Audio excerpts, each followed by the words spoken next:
The views and content expressed on the following program are provided solely for informational and entertainment purposes. They do not constitute legal advice. A podcast is not a substitute for retaining a competent, licensed attorney to advise you on your specific legal situation.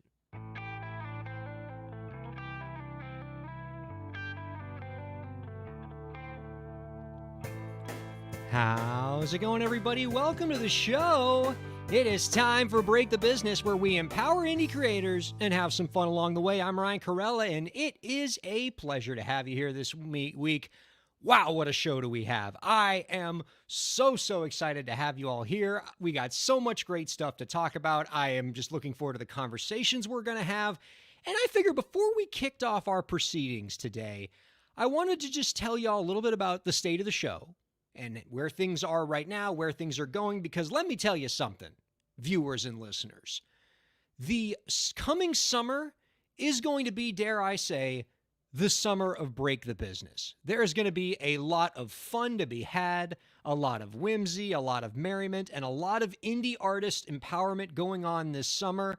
This program's going to grow. We got some cool things coming down the pike, and I'm so excited to have you all as part of it. So if you're joining this show for the first time or you're a longtime fan of the program, I want you to be a part of what we got going forward starting this summer. It's going to be an absolute blast. I'm going to tell you all about it here in the first segment.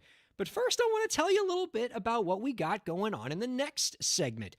Coming up on this program, my guest this week, one of my favorite, if not my favorite, indie creator going in the music business. And I mean this in every sense of the word. Aside from being just one of the nicest people you're ever going to meet, really great sense of humor, just a kind heart all around.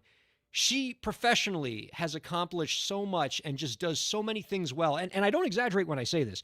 I can't tell you how many times I've given a talk at a conference and referenced something that Mary Amber did. Oh, you want to know how to do a great artist website? Talk to Mary Amber. Oh, you want to know how to have a good handle on your social media? Talk to Mary Amber. You want to know how to perform the heck out of a live stream and build fan and audience engagement?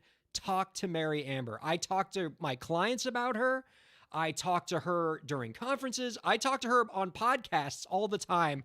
She's one of my favorite go-tos because, again, she does so many things well. And that's who our guest is in the next segment, Mary Amber. I want to bring her in as early as I can. I think I might even go to an early commercial break just so we can have more time with her because she's such a fun conversation and she has so much great insight that the more that you can have of her and the less of me, I think the better off we're all going to be. But I do want to talk about this summer of Break the Business that I am pitching to all of you to tell you about what we have going on that's going to be an absolute blast. So here's what we have, okay? Coming this summer, I have two big projects on my to-do list for this podcast that I think are going to be both very, very exciting. The first, and this has been in the works for a while, and I have not announced this yet on the program, and I might even be jumping the gun by announcing it now. So I might get in trouble for this, but we're all just going to, we're all friends here, right? We're going to keep this between us on this public live stream that anybody can watch. No, this is just between you and me, okay? This summer, Break the Business is going to launch on Sirius XM satellite radio. Heck yes, we are going to be on Slam Radio, Sirius XM, channel 145. We've been doing this podcast for 5 years. It's always existed as a podcast. And let me be clear, it will always exist as a podcast. If you get this program as a podcast, that will always be there forevermore. But we're expanding, baby. We are reaching new frontiers because we are going to have this same podcast on Sirius XM satellite radio, reaching all new people, empowering a whole new class of indie creators, and just continuing to move forward. I'm so excited for this opportunity. I'm excited for what this means for the program. I'm excited for all of the guests and all of the co-hosts that we have on this show. When I found out that the Sirius XM thing was going to happen, the first thing I thought about was folks like J.C. Smith, folks like Zach Sloan, Katie Zaccardi, that come on the show, Evan and Elisa that have been on this show a bunch of times, folks like Mary Amber and other people that we've had on this program that are now going to get a whole new platform to show themselves to the world on satellite radio. I'm so giddy about it. This is going to be an absolute blast. So excited for that. In terms of the exact date, we know it's happening this summer. We don't have a date nailed down yet because I'll be real with you. Mainly, there's a lot of work that goes into getting something like this set up for satellite radio. So we're still crossing some T's and dotting some I's. But the moment that we have a date, you have my word as Scout's honor. And by Scout's honor, I mean I was a Cub Scout for like 2 weeks and then I quit because it was too hard to make a little Pinewood Derby car out of a block of wood. But Scout's honor. The moment that we have a date for the launch of Break the Business on Sirius XM, I will let you know, and it's going to happen. It's going to be great. So that's cool project one coming on the horizon that I am just tickled pink about. The other thing that we got going on this summer that I'm going to do, I promised producer Lauren that we were going to do this, and I figure by bringing this up on the podcast, we have to do it, right? Because I'm saying it in front of all of you, so I can't go backsies on it. This summer, I want us to do a 24-hour telethon to raise money for a worthy cause. So if you remember, this would have been, last year, Lauren? I think, nodding there. Last year, we did an 8-hour telethon to raise money for the Sweet Relief Foundation, which all that money, I think we raised like $4,000, which was super cool, all to go towards artists who lost their gigs or were suffering in some way because of COVID. And we raised a lot of money for them. Sweet Relief was so grateful. And we had 8 hours of programming. We brought in all these performers. It was an absolute blast. By the end of it, I was completely exhausted. I had to sleep in the rest of the next day because of how much it drained me. And so naturally, I want to do it again. And I want to do it even bigger. 24 hours this summer. And I'm thinking, although we haven't nailed it down yet, and I would appreciate suggestions here, I want to raise money for some of these venues that have been losing out during the pandemic. These venues that have been shut down for all of 2020 and have missed their artists as much as the artists have missed them. And a lot of them are suffering. And even though we've had some federal programs in the United States, like the Save Our Stages Act, that was supposed to bring money into those venues, as of today, I think that program has still brought in $0 for those venues. Big old goose egg. Because the federal government, it all takes time. But so we want to see if we can get them at least a little bit of help right now. So I'm thinking we raise some money for them. We do a 24-hour telethon because clearly I hate myself and I apparently don't think I deserve sleep. So we're going to do that this summer too. That's coming down the pike. We don't have a date for it yet, but if you have any suggestions on what we can do to really make that a cool event, how we can raise some money, some good causes we can direct those funds to, let's do this. We got a big project. I've always said this show is at its best when it is an interactive experience. When folks like you feel like you're part of this, because we're all in this together. I'm not myself a professional creator, but I support professional creators. Professional creators are a big part of my livelihood and my legal practice. And so I want us all to be one big community moving things forward together. So if there's anything that this show can do to make things better for you in terms of topics we can cover on the program, questions we can answer, guests you want us to interview, areas of the entertainment business that you want us to bring in somebody to talk about, this is your program as much as it is mine, and I encourage you to be part of that process. So, keep me posted. You can tweet at me at Ryan Kair, which is my Twitter account, or you can email us at breakthebusiness@gmail.com, and let's be part of this together. Anyway, I'm excited to talk to Mary in the next segment.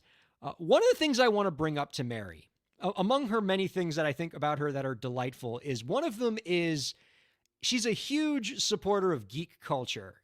She has so many like cool geek fandoms as part of what she does. She once did an entire album of nothing but Doctor Who tribute songs. And by the way, that album, banger after banger. Every single song was terrific on that album. But she did it because she loved Doctor Who. She knows her fans would love Doctor Who, and she made a really terrific album. And so she's got the geek culture bona fides. And so I want to ask her this in light of an experience I've had recently. Maybe this will be the first question I ask her when we bring her in. Topic I have to cover with her is this. Is your 30s too old to be getting into anime? And the reason why I ask this, and I'm not asking, I want to say asking for a friend, but it's definitely asking for me, because I've always been a nerdy cat. I have plenty of nerd fandoms. I'm super into Star Trek, but I never got on the anime train growing up. I never did. I mean, look, don't get me wrong. I can appreciate a good Miyazaki movie, all right? You put a Kiki's Delivery Service or Spirited Away on my television, I will park myself there and watch it because it's brilliant. But in terms of really getting into the anime culture, I never did. It's not because I thought, I didn't like those people or whatever. It just didn't do it for me. But here I am now in my 30s. I'm scrolling through Netflix one day, just kind of hanging out with it. And I come across, Netflix just tells me I need to watch this program called Your Lie in April. And it was clearly an anime, I could tell from the picture. And I didn't know anything about this show, but Netflix said I had to watch it. Why? I don't know. Who knows the weirdness that is the Netflix algorithm? But it said I had to watch it. I Googled it. It said it was a anime about music and musicians. I was like, all right, you got me, Netflix. I'll be down for that. And let me tell you, real good. Real good, that show. I mean, anime is fantastic. How did I miss this in my childhood? Considering how much of a nerd I am, how did I never get on this? So now here I am in my 30s. I feel like I've missed the boat because now I'm just in a Google rabbit hole where people are telling me, oh, you got to watch One Piece. Oh, you got to watch, all these different shows that are just, as good or not better than the one you just watched. And now I feel like I have a lot of catching up to do. So I only say this, I bring all that up to say this. If you have any recommendations for an anime that I need to watch, let me know. Shoot me something in the comments. I'm a blank slate. I've seen nothing other than like your Spirited Aways and your Ponyo's and things like that. But if it's not a Miyazaki movie, I haven't seen it. And so I encourage you, if you think you have something that I like there, I want to get into this world. All right, let's talk a little music business here. Let's talk about the entertainment biz because that's what you're all here for. I got a really terrific listener question last week that I wanted to bring up a little bit because it built off of something that we talked about last week. Here's the question. Somebody wrote, Dear Ryan, on your show last week, oh, wait, let me cover up there we go. On your show last week, you talked about The Calling, the band, and the fight over the use of their band name. You had said that the band could have avoided their fight if they had set up a band agreement at the beginning that would say who owned the band name if the band broke up. And that got me thinking, what other things should go into a band agreement? Yes, I like the way you think, question asker. This is such a good question, and it is something that clients come to me all the time with band agreement questions and wanting to set up band agreements and asking if they should set up a band agreement, but not nearly enough are. Because for every client that says, I want to set up a band agreement with my bandmates, I have all these other musicians out in the world that I know that are in bands, and their bands are doing things, and their bands are making money, and their bands are making career moves, and they don't have a band agreement, which means, oh my God, something could go wrong. And I'll say this, for every band out there, if you're in a band, if you're in any sort of creative group, not even a music band, just any sort of creative group where you're collaborating with others, you need some kind of agreement that lays out how you're going to work with your bandmates. This is so, so important. So I want to just delve into this listener question a little bit. I have a little graphic here. I feel like I'm a news reporter now if you're looking at this on the stream because I have the PowerPoint up. But this is so important that I wanted to kind of break this down as like a little PowerPoint presentation. So before I get into this, I got to give my boring legal disclaimer alert. I am a lawyer. I am not your lawyer. Every situation is different. I'm going to talk about some general ideas when it comes to band agreements, but your specific situation, you need to bring in your own attorney who can advise you on that and give you legal advice. This is not legal advice. This is a podcast. All right, we did that. Boring legal disclaimer done. All right, so the first thing that you need to think about with band agreements, and this is what I often hear back from clients when they tell me, oh, why do we need a band agreement? They'll always say something like, well, why do we need a contract with each other? We're not on different sides. We're on the same team. Contracts are only for people who are on opposite sides of a deal. And a band agreement, why do we need a band agreement? What, is my bandmate going to sue me? You only need a contract if you're going to sue somebody. And here's what I always tell artists when they bring up those completely understandable concerns. And if you're looking at the graphic there, if you're watching this on stream, you will see that I have some Uno cards set up. And I don't know if they, I have to ask Mary if they have Uno in Australia. I don't know how much of a worldwide presence. Okay, she's nodding in the green room that Uno is a thing there. Okay, so if you play Uno, this delightful card game, you know that every person who plays Uno has slightly different rules, right? You go to somebody's house and you play Uno, and suddenly everybody thinks that they know, right? Everybody thinks they have the same rules for Uno. Everybody's like, oh, yeah, I know how to play Uno. Yeah, yeah. If it's a red card, you put down a red card or the number, it's Uno. And then all of a sudden, somebody starts stacking draw twos on top of each other. Or you don't have a card and they say, oh, you only have to draw one card. Or no, you have to keep drawing cards until you get the card that you're looking for.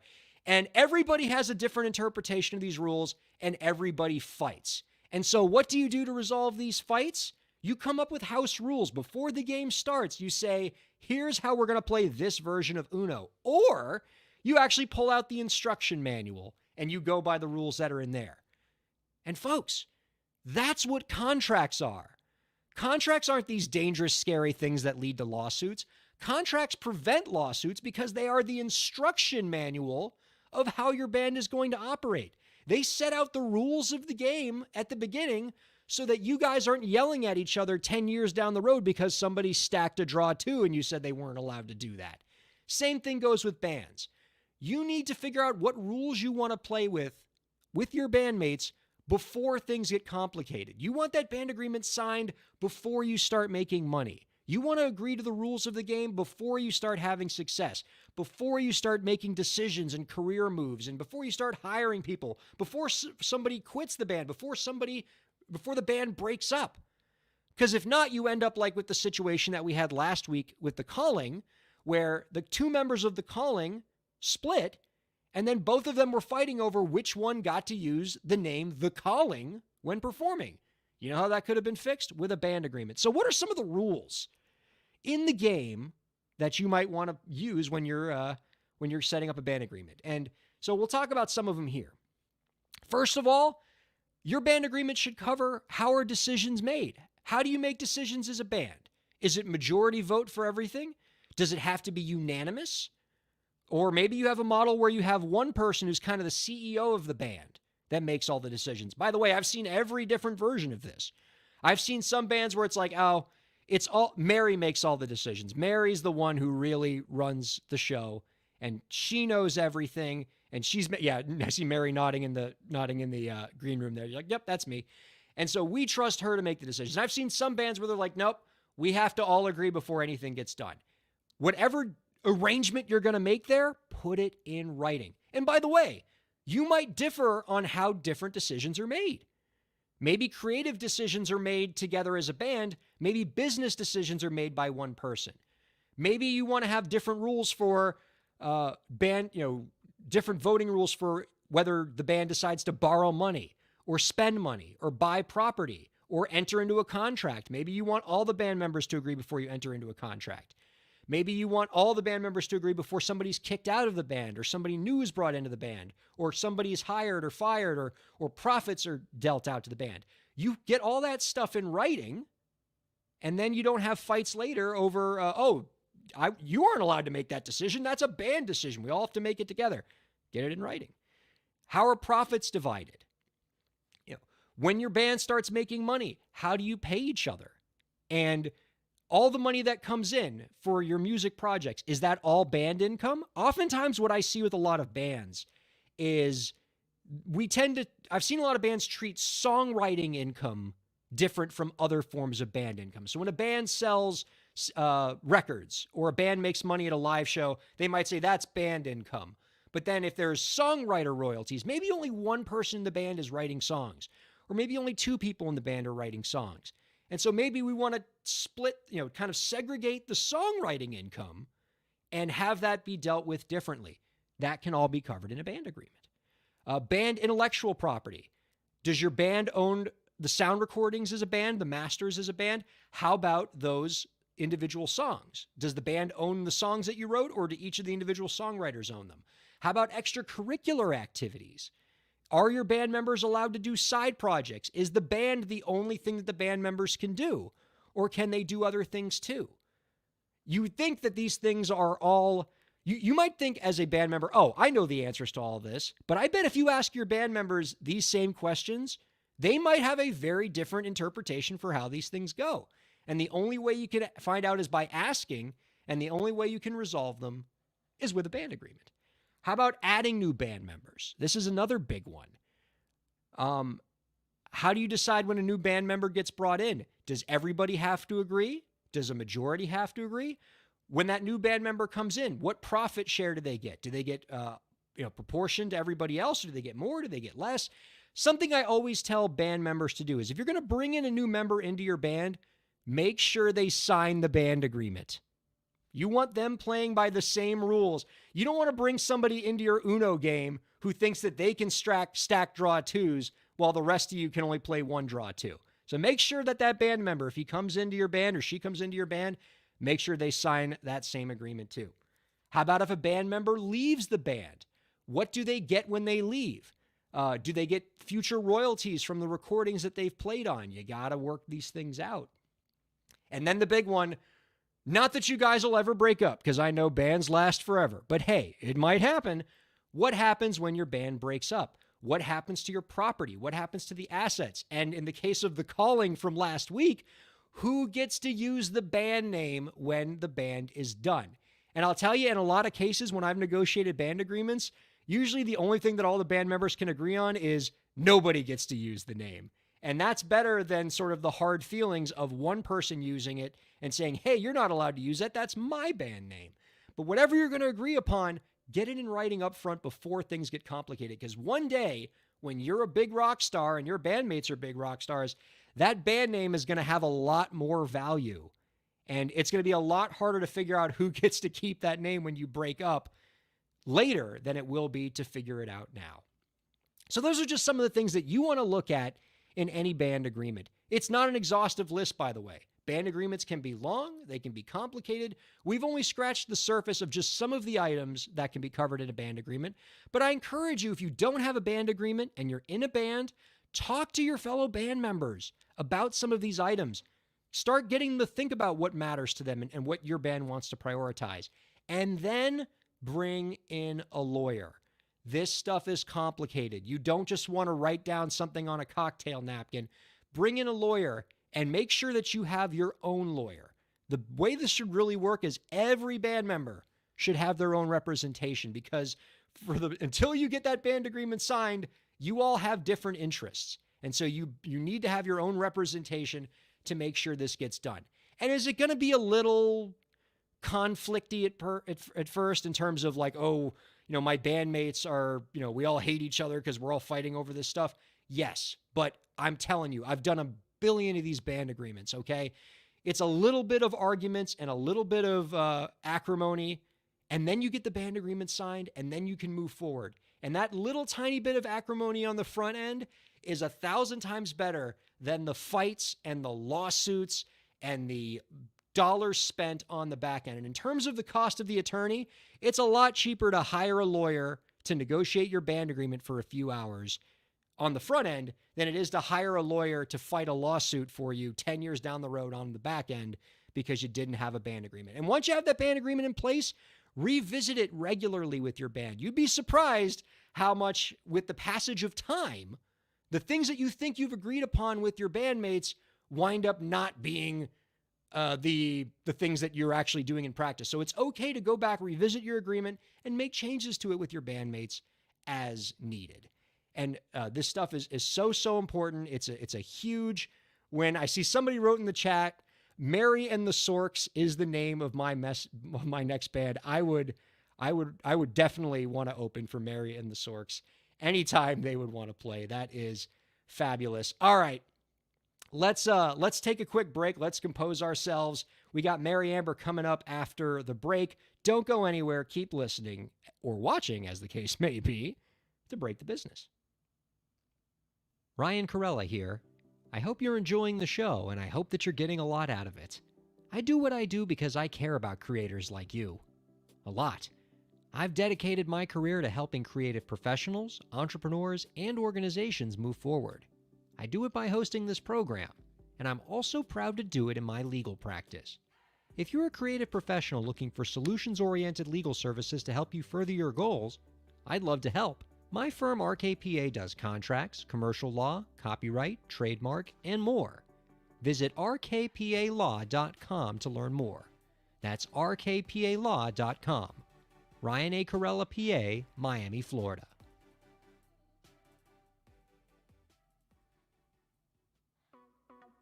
Streaming services for Break the Business provided by LEK Entertainment. LEK Entertainment is a full-service entertainment company offering everything from consultations to full-scale events and productions, including audio and video productions, voiceovers, staged theatrical productions, script and music development, and streaming services. For more information, visit lekentertainment.com. LEK Entertainment wants to help you bring your story to life.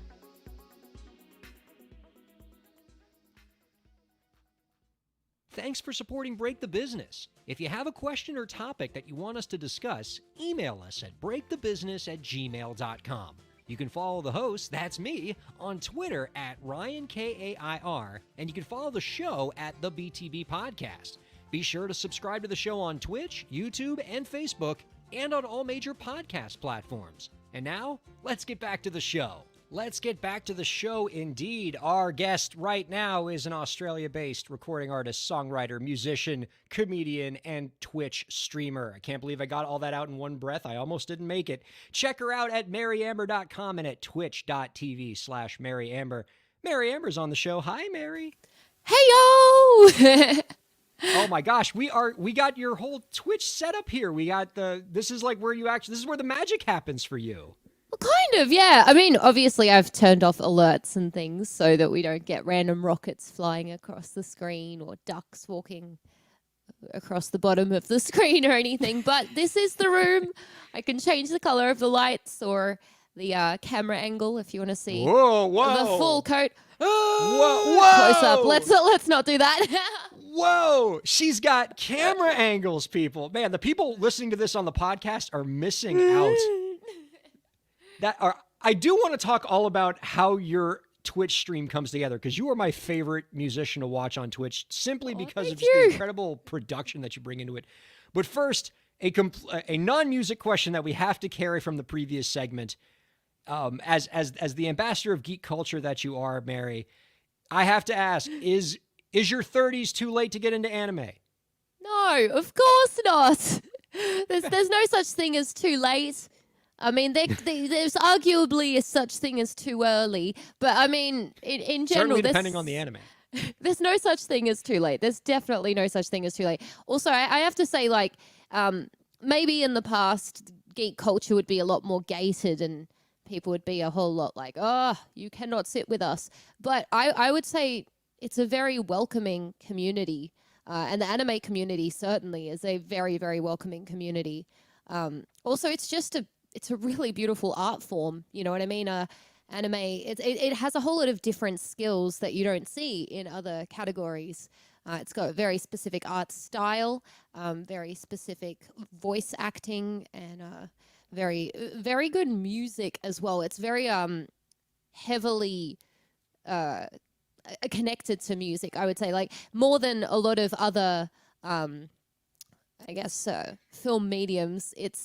It's very strongly tied to music. Like almost every anime I can think of has lots of like theme songs and character songs, and yeah. So I definitely think that it's something that you dig, and definitely there's no such thing as too old. No. You're so right about everything you said here, and I want to echo it. And keeping in mind, my anime experience is just like this one that I just saw this week, and so I'm bringing very limited base of knowledge to the table. But that was one of the first things I noticed, is how the medium uses incredible animation and music together to just evoke responses in the viewer that I just don't typically see from other forms of animation, like the things they do with facial expressions and the way that just use stirring kinds of music. It's powerful, and it's really, really something. Do you have any recommendations for me? Because all I've seen so far is Your Lie in April. And by the way, if any of you viewers have seen it, I have not seen the last episode yet. No spoilers, I beg of you, because I've been told the last episode is phenomenal. So,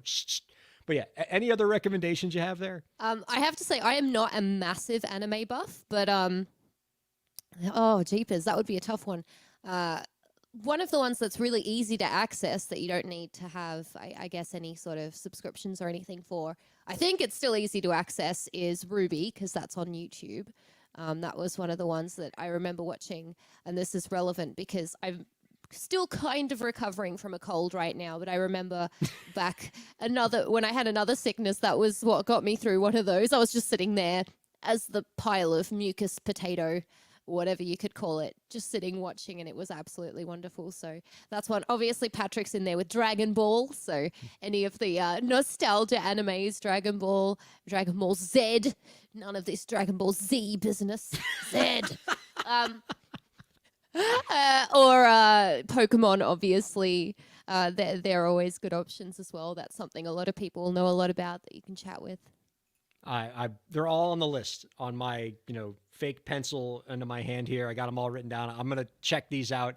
Much appreciated. Before I ask you about your Twitch stream, Mary, one of the commenters asked a great question during the break. Lauren, can we pull that one up? About band agreements. I wanted to bring it in here. Maybe you have some perspective on this as a musician. Pat Cat Amber writes, how much time do you tend to spend with the band member you represent before the band agreement meeting? There must be a lot to cover to learn the individual needs of each member. And I'll say this, Pat Cat Amber, this is such a big part of the band agreement negotiation process. In fact, I've done so many of these at this point that I actually have a questionnaire that I will put in front of the client that has all the stuff that I covered in the previous segment and a bunch of other things. And it's not just useful for me as an attorney to know what my client wants. It's useful for the client because sometimes the client doesn't even know what they want out of a band agreement until they, actually write those things down and think about it. But yeah, that's a big, big part of that process. And I would say any attorney that you bring in to negotiate your band agreement, that should absolutely be a big part of what you ask of them during that process. Have you ever done any band stuff, Mary? I've only seen you as a soloist. Have you been able to spare yourself of that particular acrimony of collaborating with other musicians? I've done little things with bands here and there, but I've never really been in a band per se. I do something fun with a group here and there, but not officially as a main thing. No, unfortunately, I would have loved that, but no. It doesn't surprise me because for any of you who have seen Mary's Twitch stream, she's big enough on her own in terms of the things that she's doing there. And look, when I say what I'm about to say here, I don't mean to diminish all of the other great Twitch streaming musicians out there, because the ones who are out there, they're, if you're just playing in front of a camera and you're playing songs, you're doing covers and you're talking to your stream, that's great. That is fantastic. Keep doing what you're doing. I love those streamers. But what Mary does with her Twitch stream as a musician is so admirable. And I encourage all musicians to check out her channel just to take notes, if for no other reason, because Mary, your stream is a whole production. You got music videos, costumes, you play characters. Every kind of episode, you're doing something a little different. You keep it fresh. You keep it interesting. To me, it's less of a Twitch stream and more of a variety show / TV show that happens to be on Twitch. Was that something that was sort of a work in progress for you? Did it always start out that way? Or what kind of drew you to the way that you're doing Twitch now? I guess it's definitely been a work in progress, because you don't know what you're doing when you first start. Now there's more of an established base of people doing things. But when I first started, it was mostly people with a webcam and a blue mic playing music, mostly covers, to the webcam, freezing up every couple of frames. And it was just very exciting because you got to communicate with people. But I remember the very first stream, I wrote up this big show schedule, and it was going to be a mix of live performance and videos. And that's how I originally planned the very first show. So I guess having little video content like this is an example. TARDIS vacations. Well, the cost is a millisecond of your time. Was always that was always a part of the plan, because it's it's been there since the very first show when I put that in there. However, I learnt certain things worked better than other things.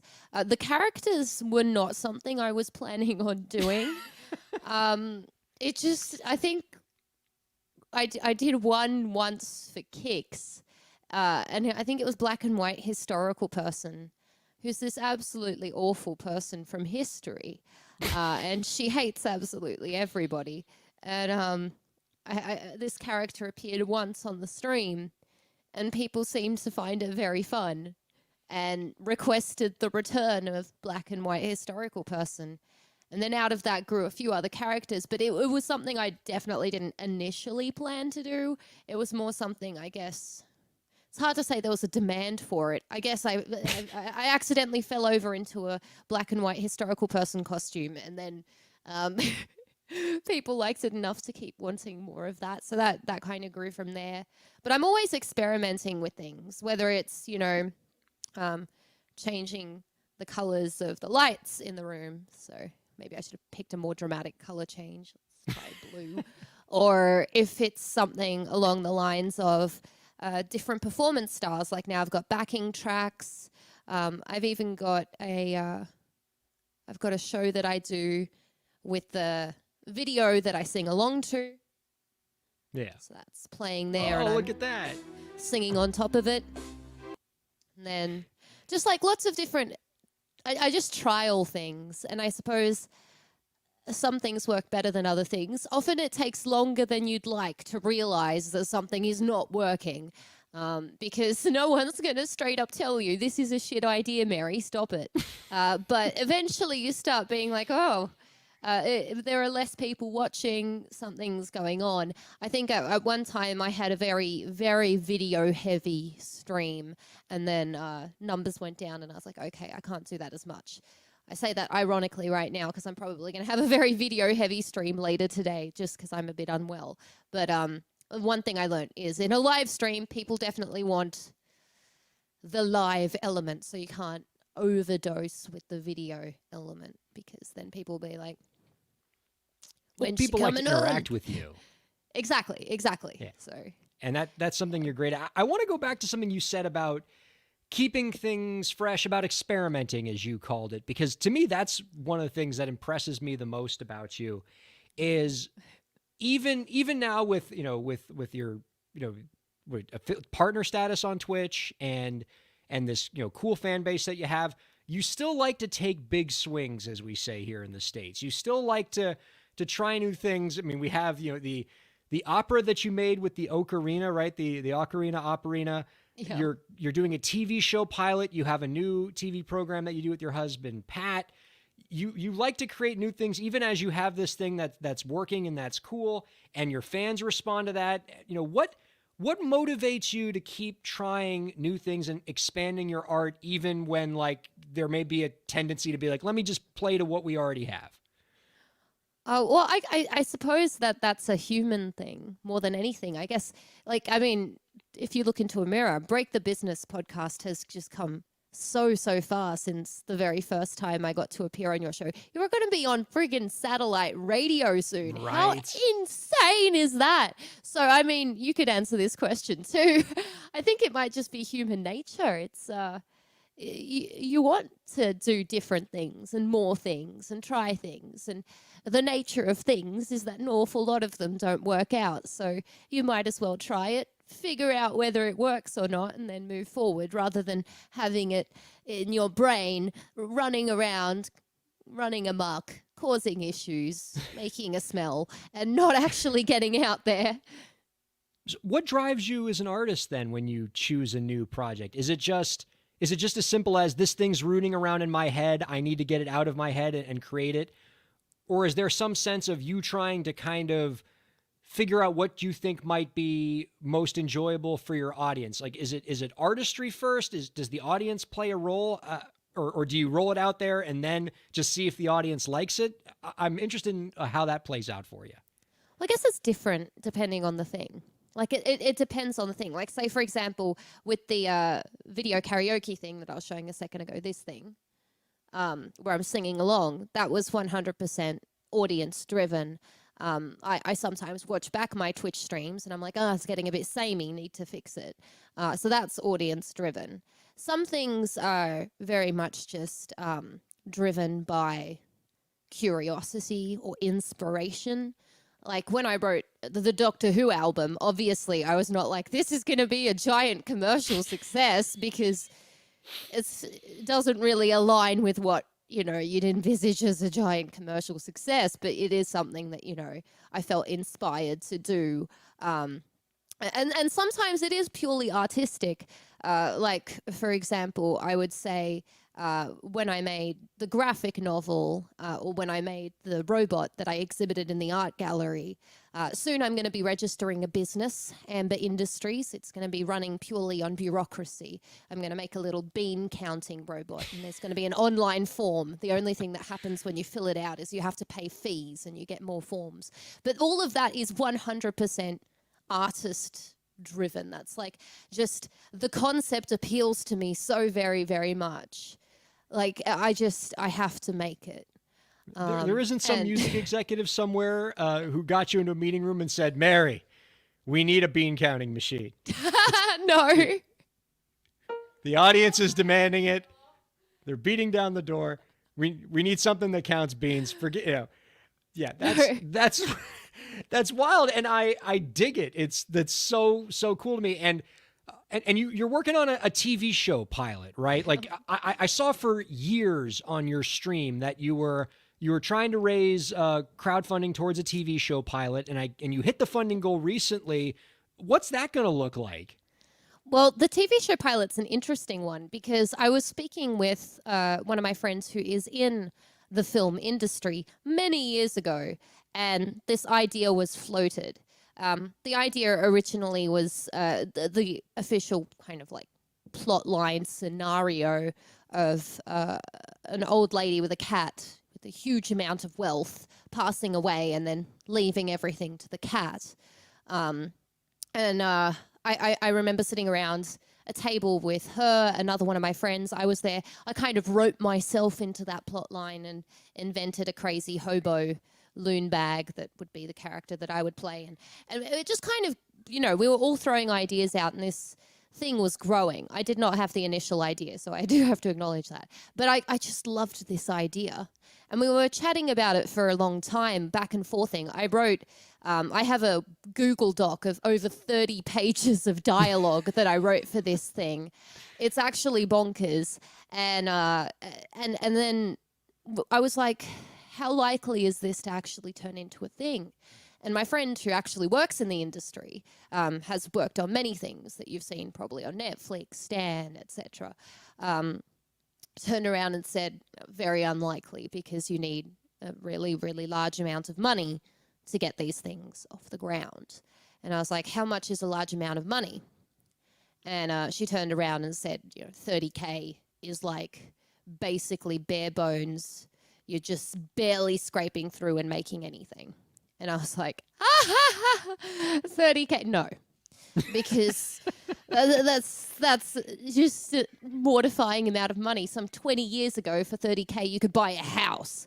Now, obviously, that's laughable, but still, 30K, it's a very large amount of money. Yeah. I'm pretty sure the average salary in Australia, like average across the board, is about 50, 60K. So just when you think about that, you're like, yeah, that's a lot of money. So I didn't think it would ever be a thing.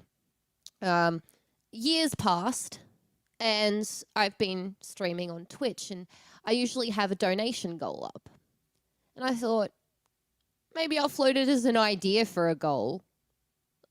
I didn't really think that the community would choose it, just because it was such a stupid amount of money. It was, in the end, it was a 20K goal because it was in US dollars, and US dollars are significantly stronger than Australian dollars. So 20K US dollars is about 30K Australian dollars.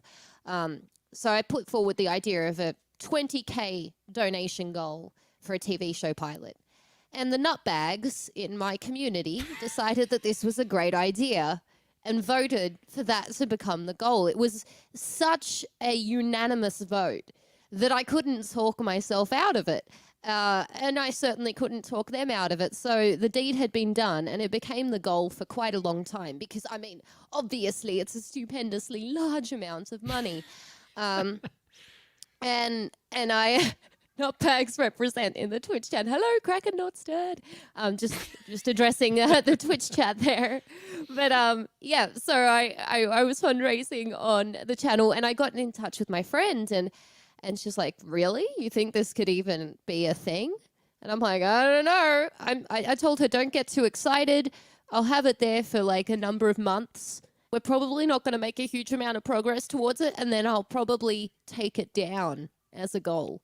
And then after half a year, we got halfway through the goal. And I was like, okay, it looks like there's more progress being made than I expected. I guess we'll do this thing. And at about that point, things got into gear behind the scenes and started happening. So people were brought on board to be part of the production team. Pre-production was happening. The script was getting worked on. I did say at the beginning there were ideas being thrown around and I was writing dialogue and everything. But the way that these things work is you can't be every single role in a film crew. You might be able to. Well, this is the thing. If you want to have a professional production, not the best idea. Okay, fine. So, have it your way. So in the end, I'm not the head screenwriter. I'm not actually.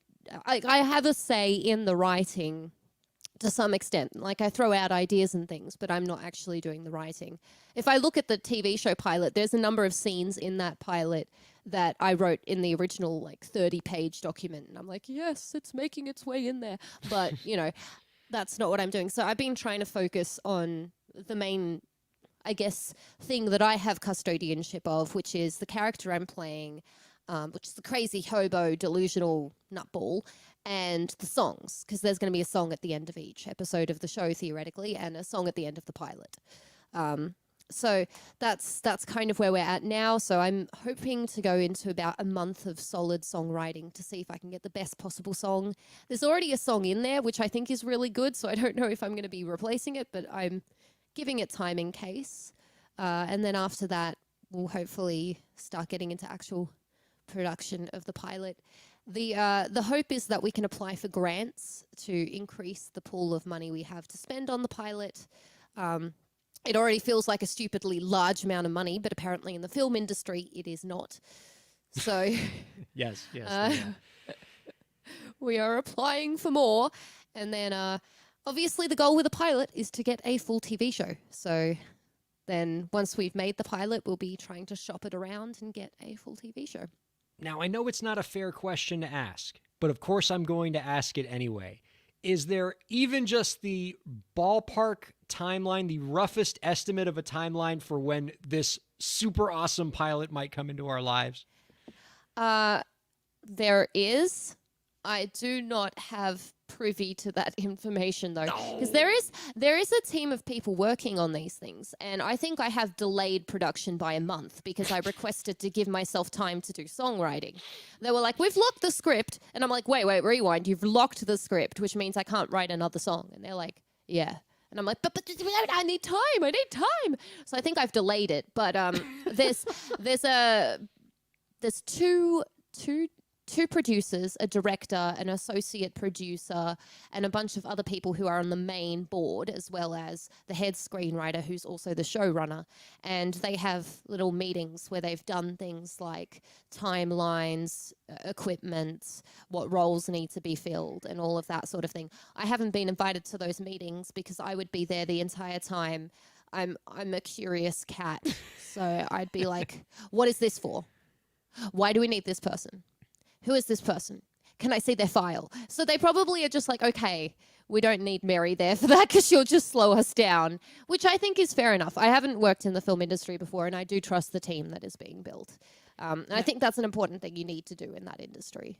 I'm so excited for this. From the very beginning, when I would watch your streams and just see what you do, I always thought like some sort of television project for her would just seem to be a natural fit. Now, Mary, something I was talking about in the beginning of the show, right at the introduction, is one of the things that I said, which is absolutely true, is you are so often the example I bring up at conferences, in speeches, to clients, presentations, whatever, about examples of doing things right in your entertainment career. Oh, you need to look at a good social media presence, look at Mary Amber. Oh, you want to see what a great Twitch live stream looks like? Check out what Mary Amber's doing. You want to see what it's like to handle a bunch of different projects and to stay fresh and ambitious with your art? Check out what Mary Amber's doing. And so by sort of my own objective standard of like what I point to as this is somebody who's doing indie creation really well, you're the person I point to. But I know you've spoken to me in the past about how, it's still a challenge even for somebody like you who, I point to as somebody who's kind of on the top of the mountain. And I know that, it's a theme on our show about how, it's a struggle for indie creators. While I often try to direct musicians and other creators away from sort of letting some big company steal your art and steal your money, the indie route is fraught with peril as well. And I was just wondering if you had any thoughts or perspectives on kind of where we are now in terms of the state of the world with indie creators and what we could do to make things better for them. We talked all about this last week in America about how we're not nearly doing a good enough job in our country to support indie creators. I didn't know if you had any perspectives on just that whole world. Have you got an extra hour or two that you could book in for this show? Hey, I got all day. Oh. I'll mute my mic, just let you roll. I think that honestly speaking, I was very naive to this when I first got into becoming an indie creator. I personally don't have another choice. I don't have another route. What I do is not typical commercial music. I don't do pop music. I don't do rock music. I don't do something that, you could go to a record label with. I mean, I could go to a record label, but I think it's highly unlikely that something like that is going to fly. Because what I do is essentially somewhere between musical comedy, social commentary, social satire, filk, nerd rock. It's in that kind of realm. It's not something that's a big commercial thing as of yet. I hope it will be in the future. But because of that, I do have to go down the indie route, or at least I've always felt that's the case. But I do also feel very strongly that, and there's going to be people who disagree with me on this for certain, and there's going to be people who think I'm extremely cynical, but that's actually true. I'm the happiest, chirpiest, bubbliest, cynical person you'll ever meet in your life, but I am pretty cynical at this point. I do feel like a lot of the independent route is a distraction, if anything, to what the main industry is in a lot of ways. If you look at the people who are the big players, the people who are charting number 1, 2, 3, etc. Around the world, they are not the people who sat on YouTube and put up a new cover song every week. They are not the people who built up their audience slowly on Twitch over the course of a number of years. They are not the people who are, little by little pieced together their independent fan base. Sometimes they have that story behind them, but a lot of the times, if you look into it, you get sorely disappointed to find out that it is mostly false and just PR. Right. The people that actually get there seem to have a different route. If you look at people like, I don't know, Billie Eilish or Taylor Swift or Lorde or someone like that, they did not go down that independent route. And as an independent musician, you are told most of the time by others that this is the correct thing to do to slowly build your audience. You're definitely told by industry personnel that, if you want to get signed to a record label, you have to show that you have 1 million followers on TikTok first. And I do actually believe this is a bit of a fallacy, because if you look at the people who have made it, that is not the route that they did take. And a few years ago, like 4 or 5 years ago, people could tell you that story and it was a lot more believable because it was still very new then. But we're now 4 or 5 years down the track from that point, and those people that uploaded a cover song every week are still not the people who are leading the world of the industry. They're still not the people who are breaking out. They're still not the people walking down the red carpets, with very, very few exceptions. And I will say there are exceptions, but I will also qualify that with very, very few. So I do still feel like in a lot of ways the independent route is allowing people to have a career that might not have otherwise been able to have a career, but it is still not on par with the, I don't know, the big smoke industry or whatever you would call it.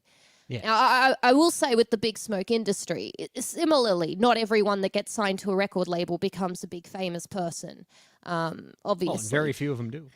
And very, very few people do. But if you look at the people who are at the very top, there's pretty much no exception. They're all people that have gone down that route, which I think has made me a bit kind of cynical of it all. So that's something that I've come to the realization of. However, like I said earlier, I wouldn't be able to go down that route with the sort of music I do, with the Doctor Who album and the Westworld themed album and the various comedic songs about stabbing people in the eyeballs or whatever it is. It's not something I could go up to Sony Music and say, hey, I think this has a market, because I think they'd turn around and probably water it down to the point where it's just a doof doof beat and twerking or whatever it is. Like, it wouldn't work, you know. It's allowed me to have a career, being able to take this independent route.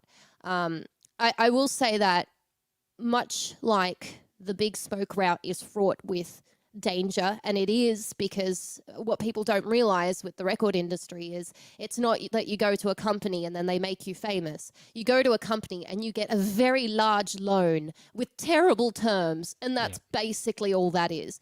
The independent industry is also fraught with danger, and I think the biggest danger with the independent industry is the majority of people cannot make a living. And this includes many people I know that have millions of followers, that have hundreds of thousands of followers, that have brand deals. As far as brands, if they can get away with not paying you anything and sending you a free lapel mic, they'll probably do that. As far as social media sites, there are some, notably I mentioned TikTok because that's a big thing right now, that pay nothing. There are some like YouTube that have managed to demonetize basically every video with music in it.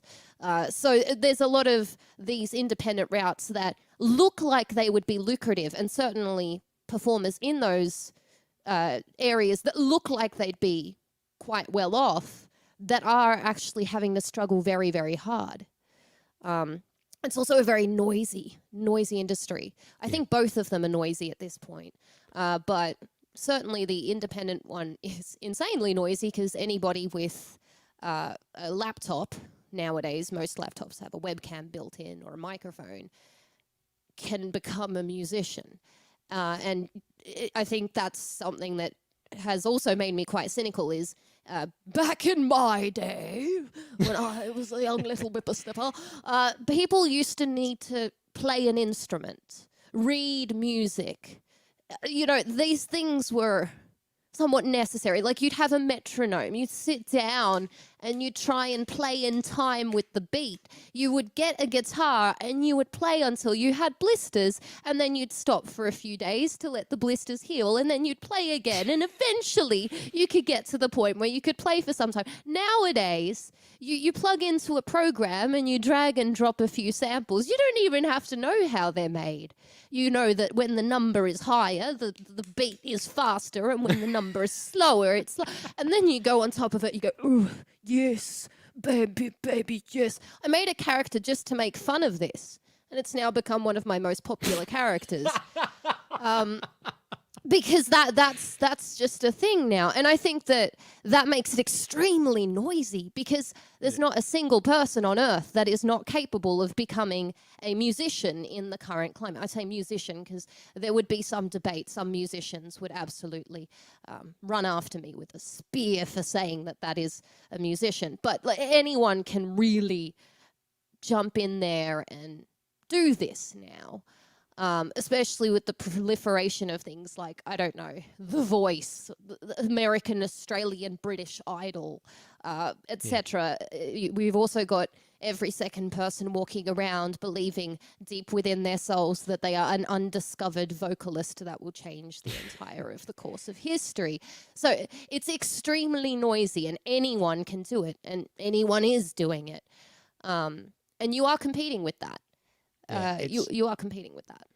It's sort of the blessing and the curse of the new music industry. It is a blessing that content creation, promotion, distribution.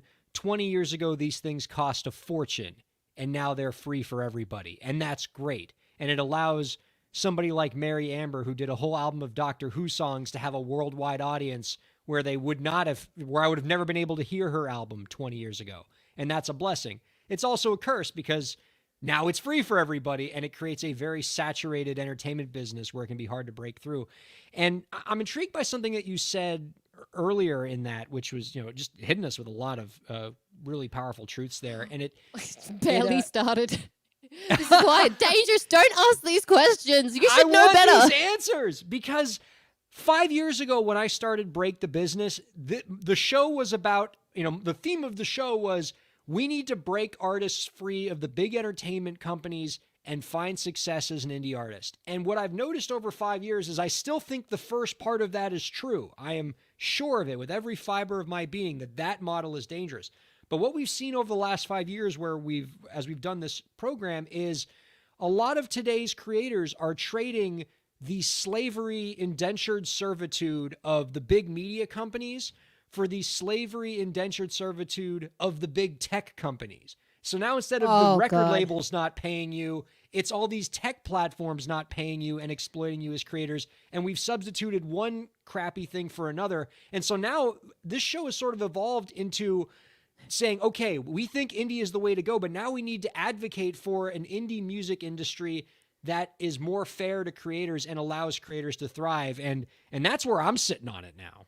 Oh, can I just add to that? And if you get me going on this rant again, it's an issue. So this is your fault. But when you say slavery to the tech companies, I have a particularly big beef with this. Because as someone that is an independent creator online, and I've literally complained about this straight to my audience before. I've complained about this to the Salk community. They're aware of my viewpoint on this. It is mortifying to me that right now everyone is trying to please algorithms on these various websites. And these algorithms, they prioritize one thing above everything else, and that is engagement. Now, engagement does not lead to quality content. So the example I always give is if you've got two videos, and one of the videos is the future of astrophysics, for example, and the other video is hot chick falling downstairs. People will inevitably click on hot chick falling downstairs. And this kind of, choose your own adventure that the AI has put on the human race has led to us going down further and further rabbit holes. Certain things that were just considered completely, I would never do that 5 years ago, are commonplace nowadays. This is in everything, whether it comes to, I think a somewhat safer example is sex. Sex sells. We've always known that. Whereas in the past, you just have a slightly suggestive image and that would be considered sexy. I don't think there's a teenager nowadays who hasn't seen literal porn on their social media sites and doesn't see that as commonplace. That is commonplace now. And you have to go further. If you are in the sex industry, you have to go much, much further than just being naked or having sex, because that's boring now. People are bored of that. They've seen it. Yeah. So it has to go further. And that's, I think, the safest. I think the most dangerous is that hatred is one of the wonderful engagement things that people do really, really well on. Things like hatred and anger. And in the past, you could just be disgruntled with something or disagree with something. But now you have to go further. You have to hate more. You have to be angrier. You have to. And I feel like the algorithm is pushing creators and artists not to express their artistic true, vision, but to create something that's clickable. And to create something that's clickable means going further and further in these kind of base human instinct directions that are quite unhealthy. To evoke those base emotional responses in the viewer, whether it's sex or whether it's hatred. I mean, there's a whole list, yeah. Hot tub videos is now a category on Twitch. It's its own category on Twitch because there are so many people in hot tubs that they're like, all right, we got to take this out of just chatting because this is now its whole art form now.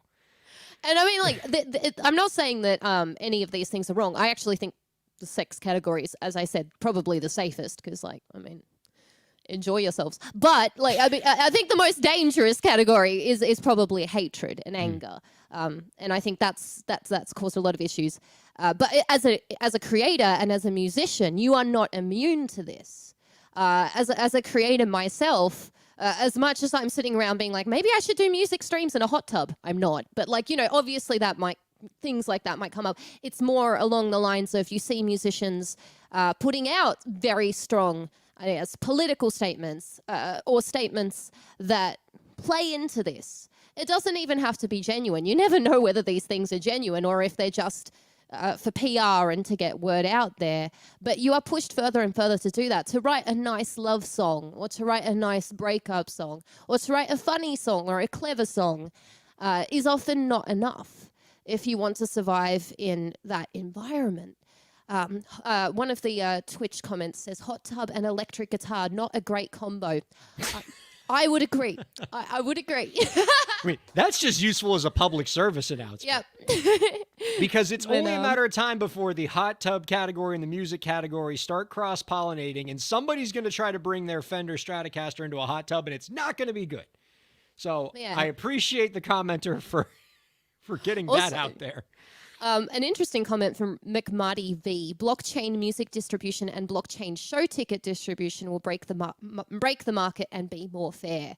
That is a very interesting point. That might actually make it more fair. Certainly, less people, I guess. What's it called when people buy tickets and then sell them on eBay for like 10 times the price? Oh, yeah.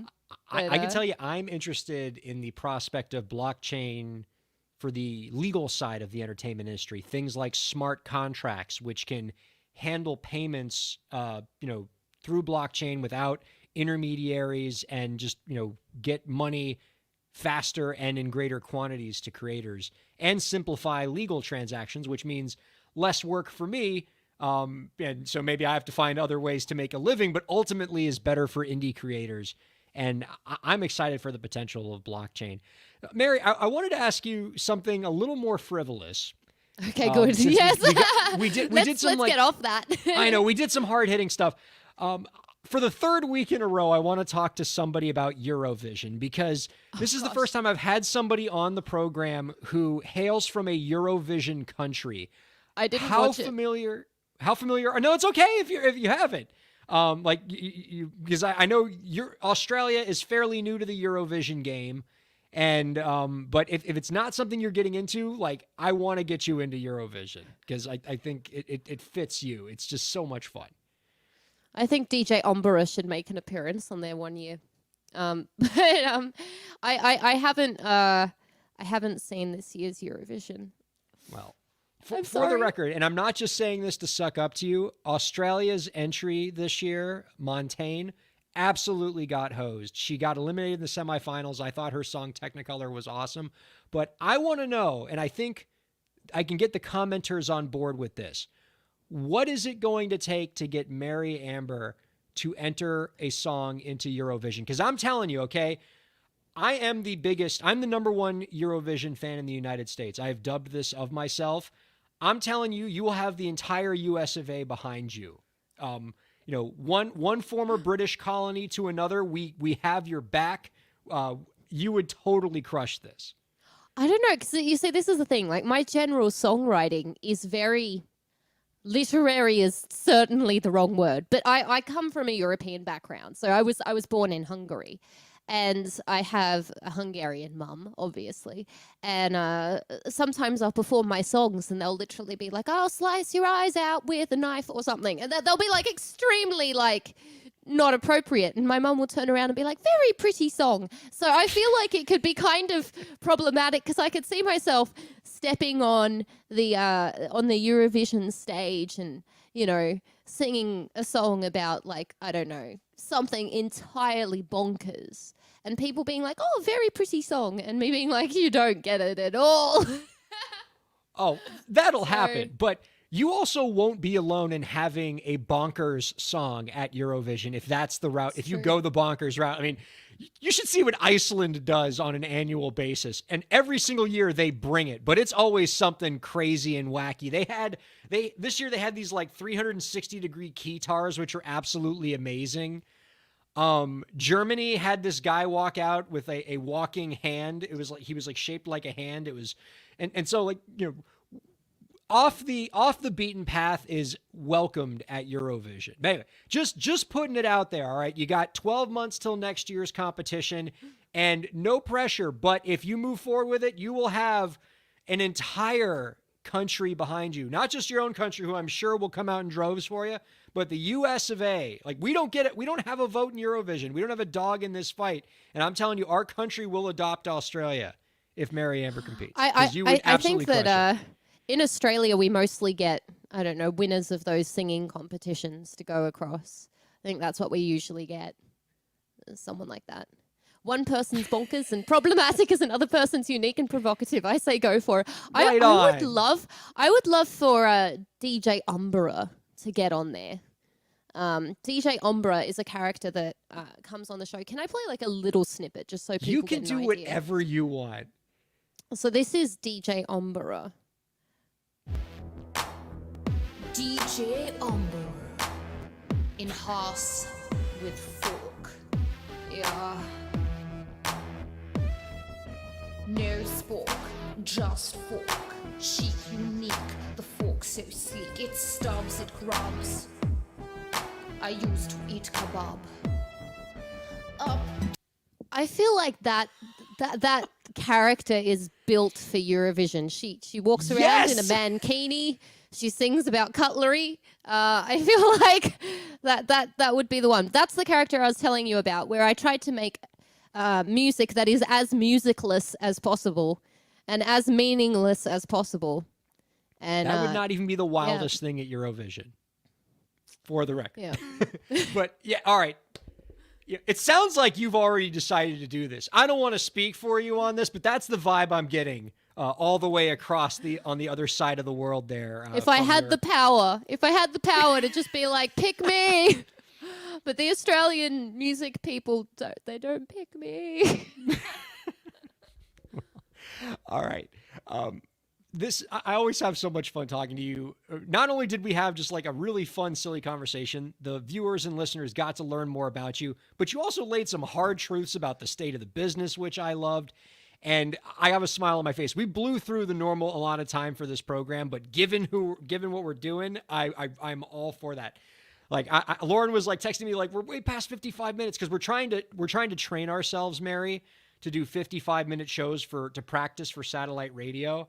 And this week I was the just wrong like, guest on. Well, no. Well, I had a feeling when I was going to talk to you that the 55-minute guardrails, we were just going to blow right through them. And that's fine because I love who I'm talking to.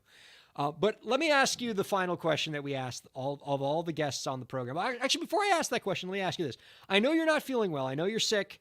If you have a song in you, we'd love to hear it. But if you're not down for it, believe me when I tell you, you've given us plenty. And I see a guitar. It's a ukulele. It's a uke, even better. Yes. I'll give it a go. It might not work, but we'll see. And by After it, my I mean own heart. me. All right, here's how I want to do this, okay? Let me ask you oh my God, she's got a uke. She knows how to make Ryan smile. I'm actually staring in my home studio at my wall of ukuleles. I love the ukulele. I'm a big fan. Okay, before you play, because I want to close with the song. But before you play, let me ask you the final question we ask all the guests on the program. Do you have any last tips to share with the indie artist listeners out there to help them move their careers forward?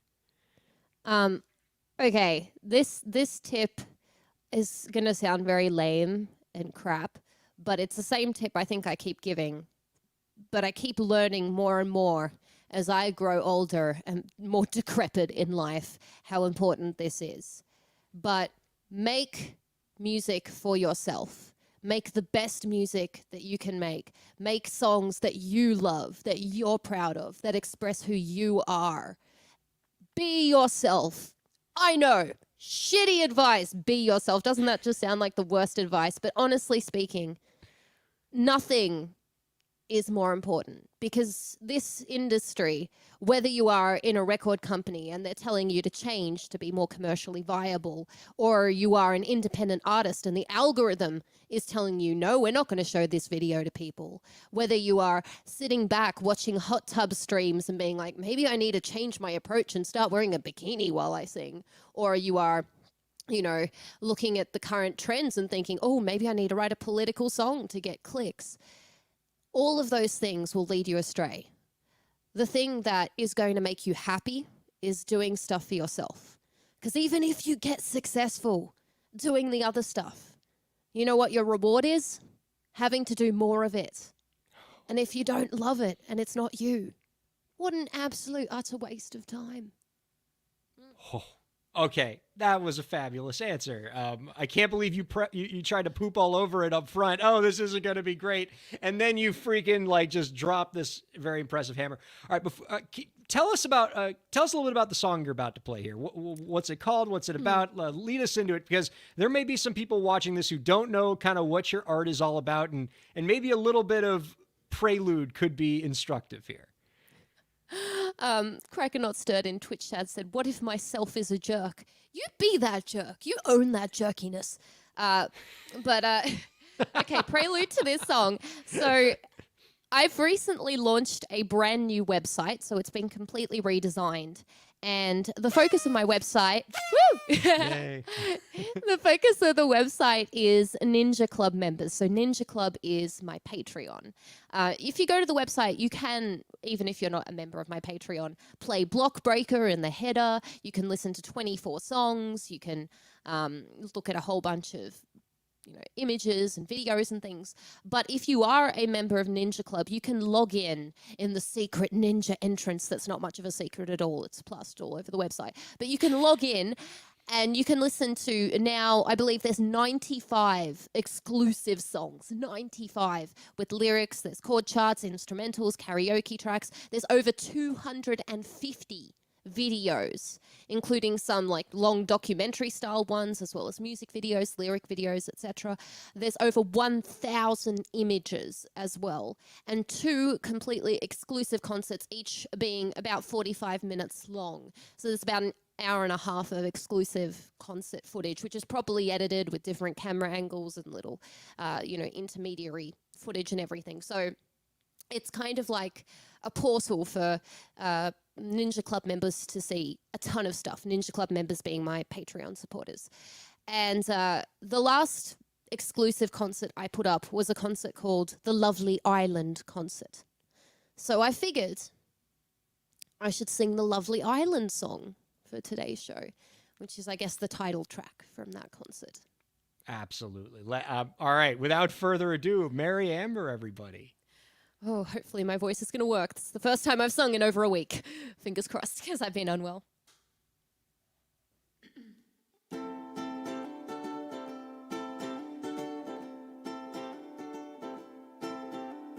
Far in the ocean deep, near the golden islands, so sweet and serene, amongst the pearls of little water drops, between the whips of light from the sun, all the villagers sing their pretty song and sacrifice the heads of some tourists to the beast. In between laughter and silly games, picking fruits, going for swims, flowers and other pretty things, the villagers would wear the fresh warm skins of the tourists, whistle close, chant through smoke and make the beast offers, give their souls, oh you know nothing too odd, just your regular satanic worship of the dark ocean gods. Gather round, sing the Lovely Island song, let's hold hands and wear flowers in our hair, one big family bringing the apocalypse in the tropical, magical islands air.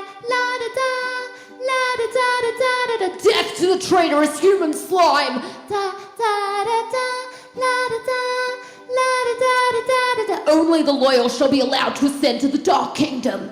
Da-da-da, la-da-da, la-da-da. This coconut water is delicious.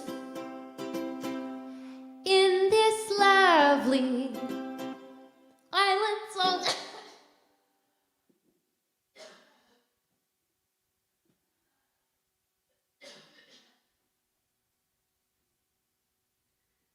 Sorry, cough attack.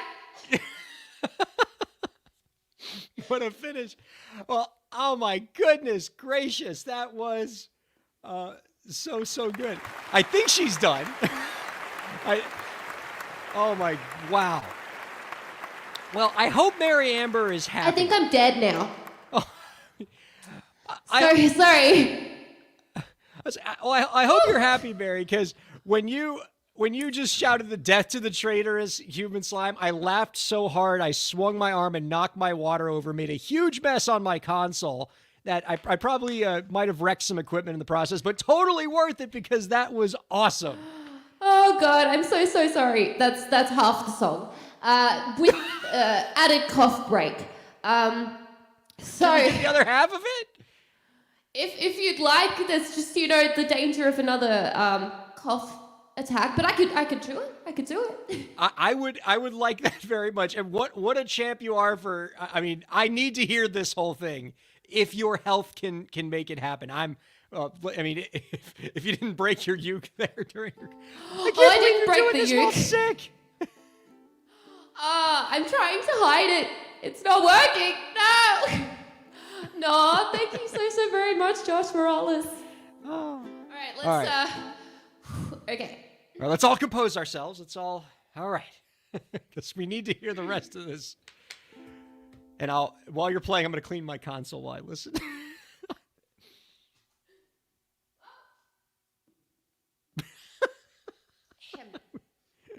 Are you ready? All right, here we go. Handmade bracelets, homemade biscuits, constructed from the crushed bones of the tourists on the beach, planning their next holiday campaign to do their bit and give the tourists the ultimate gift, the stunning beaches, nature, seashells, and the entrapment of their souls in the dark void of the beast, gracious, all-devouring, powerful, unforgiving, evil abyss. As well. Gather round, sing the lovely island song. Let's hold hands and wear flowers in our hair. One big family, bringing the apocalypse in the tropical, magical island air. La-da-da, la-da-da-da-da-da-da. We pierce the eyes of our enemies with their own bones. Da-da-da-da, la-da-da, la-da-da-da-da-da. All shall be consumed and devoured by the superior deity. Da-da-da-da-da, la-da-da-da-da-da. The coastline is rather picturesque. Da-da-da, la-da-da.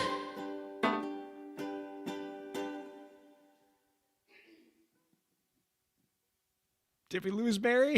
In this lovely island song.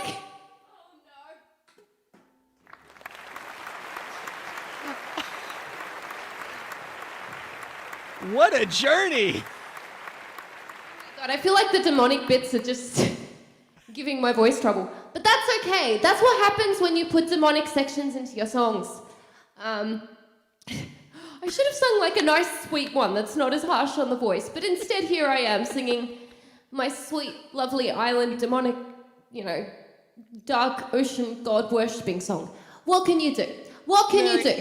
I adored that song and I adored your performance. And yes, viewers and listeners, she's got so much more where that came from. I have so many favorites of hers, and I encourage you to go to maryamber.com. Check out all the great music she has there. It's fun. It's so catchy. It's different. And it's just really, really great. And all the recording happened while I'm sure she wasn't sick most of the time, so she won't I wasn't. She won't cough. I haven't been sick in over a year. I mean, I'm a hermit. I don't even know how I got sick. I'm almost impressed with myself. I think we met with like 3 people, and one of them just happened to carry something, and that was it. And my body was like, "Oh, it's about time." Well, I appreciate you hanging in there, turning in an incredible performance. I loved that song. Lauren and I were just sort of bobbing. I could see our little windows in the chat. We were just sort of bobbing our heads left and right to it. And then we would just start laughing hysterically when the demonic voice showed up. So cool. And what I liked about it for the people watching the stream is they got to see the cool stuff that you do with your stream, with the different camera angles, with the fading and the wipes and everything. Awesome. I encourage you all to check out Mary Amber's Twitch stream. She is phenomenal. It is a great production. She also has the song domination segment that she does where she actually gets lyric input from her fans to help her write the songs, right? Just going to bring this here. Every one of these ping pong balls is a song we've written live on stream. Whoa! So we have written that is quite large. that many songs. I mean, what a great fan engagement tool. Definitely for the musicians out there who are streaming on Twitch and maybe, you're already doing one stream where you're playing music, you might want to consider doing something like this because Mary does it. It's a great fan engagement tool. It helps her get closer to her supporters. You all have a lot of fun on that stream. It's a really cool idea. There's a lot you can learn from her. I will say that one is a passion project more than anything. In terms of stats, it's definitely not the breadwinner of my various pursuits. I love it. I just love live songwriting. I just love the idea of something manifesting itself with ideas coming from all over the world in real time, and I don't know. I just really love it. That's why I do that one. And that might be the thing I love most about your art is you can tell with everything that you're doing, you're loving what you're doing because it's stuff that, that's been in your head and you want to get it out there and you're a true artist at heart. And it's just so great. I hope you don't mind me continuing just to recommend to clients and speaking audiences and things like that to check out your stuff because you do so much great stuff, right? And I really appreciate you coming on. I should also say credit where credit is due. When you recommend the website, all credit goes to Patrick, who is my husband and web designer. He is a genius, and I have no idea how I got so lucky in my life that I managed to end up married to this amazing man. But he put that together completely himself. It's funny, an extra bonus tip, if you have a web designer, let them do their job. Like, I know that sounds weird to say, but as an artist, you're always wanting control of everything. And you're like, I want this here and I want that and I want this and I want that. And I actually, I took full control of the first website Patrick made me. And it was all right. And then the second website, I just let him go. And I'm just like, okay, you can do it. Your own ideas, your own whatever you want to do, came out 10,000 times better. 10,000 times better. So from now on, I'm just like, I just trust him with these things. Speaking of Pat, so we can give some shout out to Pat here. You actually have a creative project that you're doing with Pat, a whole other streaming project. That's, you guys are kind of traveling the world a little bit. Can you tell us about that one? So Mary and Pat Productions is a new, it's a new project. It's completely separate. It's a duo. Maybe we need a band agreement. But we're streaming currently once a week. But we're eventually going to be streaming 3 times a week. This week, I'm pretty sure on Sunday, Patrick is doing a solo stream because obviously I am a giant walking pile of mucus. But otherwise, usually we're there together, and it's a comedy duo. So it's not music, it's more comedy. But we do things like banter, and we play GeoGuessr. We learn about different places in the world, improv, that sort of thing. So it's very fun and exciting, and the project is going to be growing quite a lot very soon. Just, things are delayed because, mucus, blob. All right, Mary, this has been a treat.